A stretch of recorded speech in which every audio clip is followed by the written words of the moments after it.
आप सभी का दिन शुभ और मंगलमय हो और कान्हा जी की कृपा आप और आपके परिवारजनों पर सदा बनी रहे। आज एकादशी व्रत के पारणा के शुभ अवसर पर आप सभी सुनेंगे एकादशी व्रत पारणा की कथा।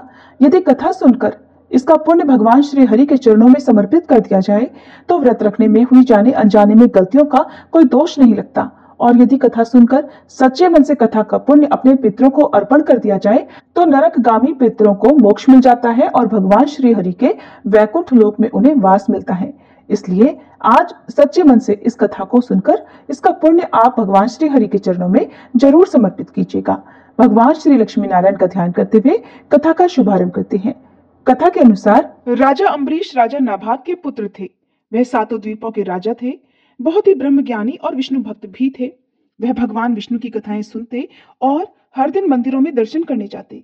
भगवान विष्णु की भक्ति के आगे वह अपना घर, अपनी पत्नी, पुत्र, धन धान्य सभी को तुच्छ समझते थे। एक बार भगवान विष्णु को प्रसन्न करने के लिए उन्होंने साल भर अपनी पत्नी सहित एकादशी का व्रत रखा।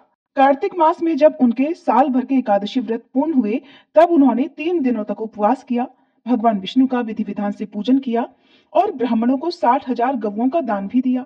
संत महात्माओं को अपने राजमहल में बुलवाकर भरपूर दान दिया और उन्हें भोजन करवाकर संतुष्ट किया। राजा अम्बरीश जब ब्राह्मणों को भोजन करवाने के पश्चात शुभ मुहूर्त में पारण करने लगे तब उसी समय दुर्वासा ऋषि अतिथि के रूप में वहां पधारे। राजा अम्बरीश ने दुर्वासा ऋषि का पूजन और स्वागत किया और भोजन के लिए विनती की। तब दुर्वासा ऋषि कहने लगे कि राजन, मैं पहले यमुना नदी में स्नान करके उसके बाद भोजन करूंगा। ऐसा कहकर दुर्वासा ऋषि स्नान करने चले गए। उधर द्वादशी तिथि बीतने में बस कुछ ही मुहूर्त बाकी था, जिस मुहूर्त में व्रत का पालन करना आवश्यक था, नहीं तो राजा का व्रत निष्फल हो जाता और साल भर किए गए व्रत भी निष्फल हो जाते। क्योंकि एकादशी व्रत का पारण हमेशा शुभ मुहूर्त में करना चाहिए। द्वादशी तिथि बीतने के बाद व्रत का पारण किया जाए तो वो व्रत अधूरा रहता है और भगवान विष्णु भी उस व्रत से संतुष्ट नहीं होते। इधर मुहूर्त बीता जा रहा था और उधर अभी तक दुर्वासा ऋषि स्नान करके वापस नहीं आए थे। इसलिए राजा अम्बरीश दुविधा में पड़ गए। अगर अतिथि ब्राह्मण को भोजन करवाए बिना पारण कर लेते तो बड़े भारी पाप के भागीदार बनते, और पारण नहीं करते और मुहूर्त बीत जाता तो पारण का महत्व ही समाप्त हो जाता। इसी प्रकार दुविधा की स्थिति में जब राजा को बाकी ऋषियों ने देखा तब ऋषिगण कहने लगे कि हे राजन, आप मुहूर्त बीतने से पहले केवल जल और तुलसी पत्र से पारण कर लीजिए। ऐसा करने से आपका व्रत भी व्यर्थ नहीं जाएगा और कोई दोष भी नहीं लगेगा। और फिर जब दुर्वासा ऋषि स्नान करके वापस आ जाए तब उन्हें भोजन कराकर आप स्वयं भोजन कर लीजिएगा। ऋषियों के परामर्श पर राजा अम्बरीश ने जलपान और तुलसी पत्र का सेवन कर लिया और दुर्वासा ऋषि की प्रतीक्षा करने लगे। यमुना से स्नान करके लौटने पर दुर्वासा ऋषि अपनी तप शक्ति से जान गए कि राजा अम्बरीश ने जल और तुलसी दल का सेवन कर लिया है। इसलिए दुर्वासा ऋषि ने अपना अपमान समझा और क्रोधित होकर कहने लगे कि राजन, तुमने धर्म का उल्लंघन किया है। मुझे भोजन कराए बिना ही तुमने व्रत का पारण कर लिया। हे राजन, तू लक्ष्मी और धन वैभव में अंधा हो गया है। तुमने मुझे भोजन का निमंत्रण दिया और घर आए अतिथि को भोजन कराए बिना स्वयं भोजन कर लिया। इस कुकर्म का फल तुम्हें जरूर मिलेगा। दुर्वासा ऋषि अपने क्रोध के लिए जाने ही जाते हैं। क्रोधित होकर उन्होंने अपनी जटा को उखाड़कर उससे कालाग्नि के समान कृत्य को बनाया जो राजा की ओर दौड़ी। राजा अपने स्थान से तिल भर भी नहीं हटे। उसी क्षण भगवान विष्णु ने अपने भक्त की रक्षा करने के लिए अपना सुदर्शन चक्र भेजा, जिसने उस कृत्या को उसी क्षण जला दिया और सुदर्शन चक्र फिर दुर्वासा ऋषि की ओर मुड़ गया। दुर्वासा ऋषि जान बचाने के लिए भागे, लेकिन जहां भी दुर्वासा ऋषि जाते वह सुदर्शन चक्र उनका पीछा करता रहा। आखिरकार दुर्वासा ऋषि ब्रह्मा जी की शरण में गए। तब ब्रह्मा जी कहने लगे कि श्री हरि के तेज से मैं आपको नहीं बचा सकता है ऋषिवर। ब्रह्मा जी को असमर्थ पाते देखकर दुर्वासा ऋषि भगवान शिव के पास कैलाश पर्वत पर गए। तब भगवान शिव कहने लगे कि हे ऋषिवर, विष्णु जी के चक्र से आपको बचाना मेरे वश में भी नहीं है, इसलिए तुम भगवान विष्णु की शरण में जाओ। फिर आखिरकार दुर्वासा ऋषि बैकुंठ धाम में गए। भगवान विष्णु के चरणों में वंदना करके कहने लगे कि साधुओं पर कृपा करने वाले हे प्रभु, मुझ अपराधी की रक्षा कीजिए। मैंने आपके प्रिय भक्त को कष्ट पहुंचाया है, जिसके लिए मुझे क्षमा कर दीजिए। प्रभु, मेरी रक्षा कीजिए। तब भगवान विष्णु कहने लगे कि हे ऋषिवर, तुमने वास्तविकता जानते हुए भी मेरे भक्त को कष्ट पहुंचाया है और मेरे भक्त मुझे अत्यंत प्रिय हैं। अब आपकी रक्षा का एक ही उपाय है कि आप राजा अम्बरीश से क्षमा मांगो। अगर वो तुम्हें क्षमा कर दे तो समझो तुम्हारी रक्षा हो गई। वह बहुत दयालु है और धार्मिक राजा है, वह तुम्हें जरूर क्षमा कर देंगे। दुर्वासा ऋषि फिर राजा अम्बरीश के पास पहुंचकर उनसे क्षमा मांगने लगे।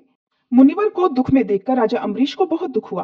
तब उन्होंने भगवान विष्णु के सुदर्शन चक्र को शांत करने के लिए स्तुति की। स्तुति सुनकर सुदर्शन चक्र शांत हो गए और वापस लौट गए।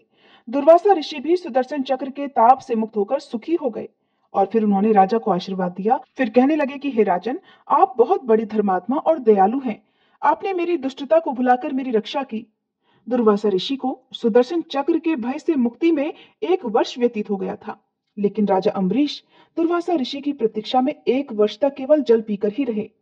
सुदर्शन चक्र से मुक्ति के पश्चात उन्होंने दुर्वासा ऋषि को भोजन करवाकर तृप्त किया और दुर्वासा ऋषि की आज्ञा के बाद फिर उन्होंने भोजन किया। इसके पश्चात दुर्वासा ऋषि अपने लोक को चले गए और राजा भक्ति के साथ राज्य करने लगे। अब सुनिए द्वादशी तिथि के दिन सुनी जाने वाली तुलसी माता की कथा। इन कथाओं को जो भी भक्त सच्चे मन से हर एकादशी व्रत के पारण के दिन सुनता है, भगवान विष्णु उनकी पूजा, उनके उपवास से प्रसन्न होकर उनकी मनोकामनाएं पूर्ण करते हैं और अंत में उन्हें मोक्ष प्रदान करते हैं। एक बार भगवान शिव ने अपने तेज को समुद्र में फेंक दिया था। उससे एक महातेजस्वी बालक का जन्म हुआ और यही बालक आगे चलकर जालंधर के नाम से पराक्रमी दैत्य राजा बना, जिसकी राजधानी का नाम जालंधर नगरी था। दैत्यराज कालनेमी की कन्या वृंदा का विवाह जालंधर से हुआ। जालंधर महाराक्षस था। अपनी सत्ता के मद में और अपनी शक्ति के मद में चोर उसने माता लक्ष्मी जी को पाने की कामना से युद्ध किया, परंतु समुद्र से ही उत्पन्न होने के कारण माता लक्ष्मी ने उसे अपने भाई के रूप में स्वीकार कर लिया। वहां से पराजित होकर वह देवी पार्वती को पाने की इच्छा से कैलाश पर्वत पर गया। भगवान देवाधिदेव शिव का ही रूप धरकर माता पार्वती के समीप वह गया, परंतु माता ने अपने योग बल से उसे तुरंत ही पहचान लिया और वहां से वह अंतर्ध्यान हो गई। देवी पार्वती ने क्रोधित होकर सारा वृतांत भगवान विष्णु को सुनाया। जालंधर की पत्नी वृंदा अत्यंत पतिव्रता स्त्री थी। उसी के पतिव्रत धर्म की शक्ति से जालंधर ना तो मारा जाता और न ही पराजित होता था।